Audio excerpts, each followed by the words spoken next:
Baghdad کے پیر سے کسی نے پوچھا تھا آج سے 1100-1200 سال پہلے، وہ تو زمانہ ویسے نیکی اور پرہیزگاری کا تھا، کہا بابا جی مرد اور عورت نیک ہو، بغیر پردے کے، بغیر حجاب کے، بغیر دیوار کے بیٹھ کر ایک دوسرے کو دین سکھا سکتے ہیں؟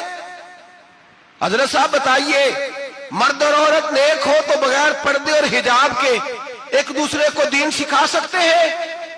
تو حضرت جنید بغدادی فرمانے لگے سکھانے والا حسن بصری ہو اور سیکھنے والی رابعہ بصری ہو تو پھر بھی بغیر پردے کے بیٹھنے کی اجازت نہیں۔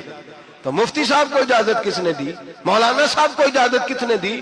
بڑا وہ نہیں ہوتا جو ٹی وی پہ زیادہ آتا ہے، بڑا وہ ہوتا ہے جو رسول اللہ کے دین پہ عمل زیادہ کرتا ہے۔ حضرت عبداللہ ابن مسعود رضی اللہ تعالیٰ عنہ فرماتے زیادہ باتیں کرنے والا عالم نہیں ہوتا۔ حضور پھر عالم کون ہوتا ہے؟ فرمایا پڑھو قرآن، انما یخشی اللہ من عبادہ العلماء، فرمایا بڑا عالم وہ ہوتا ہے جو اللہ سے زیادہ ڈرتا ہے، اس لیے کہ رب فرماتا ہے میرے بندوں میں سے جو عالم وہ ہیں جو اللہ سے زیادہ ڈرتے ہیں، خوف رکھتے ہیں۔ تو میرے بھائی رمضان المبارک میں بچنا ہے، پرہیز کا وقت ہے، تو کوئی شخص بھی کوئی شو نہ دیکھے، میری منت ہے آپ حضرات، کوئی شو نہ دیکھے۔ عورت کا تو پردہ ہے تو ہمیں تو تماشے پہ لگا دیا گیا، عجیب قسم کے ایکٹر آ گئے اور وہ مذہب سکھا رہے ہیں۔ میری اپیل ہے آپ سے کہ سحری افطاری کے وقت ٹیلی ویژن بند رکھیں، کیا چیز کھول کے رکھیں؟ یا قرآن کھول کے رکھیں یا رسول اللہ کا فرمان کھول کے رکھیں، اللہ رسول کی طرف توجہ رکھیں، وہ سیکھنے سکھانے کا وقت ہے۔ چھوڑے گویوں سے دین سیکھا جائے گا، ہمیں کوئی شکوہ نہیں، یہ پکی توبہ کریں، سویرے آئیں آ کے دین سکھائیں۔ اور میں ان سے بھی اپیل کروں گا کہ آؤ دین سکھاؤ۔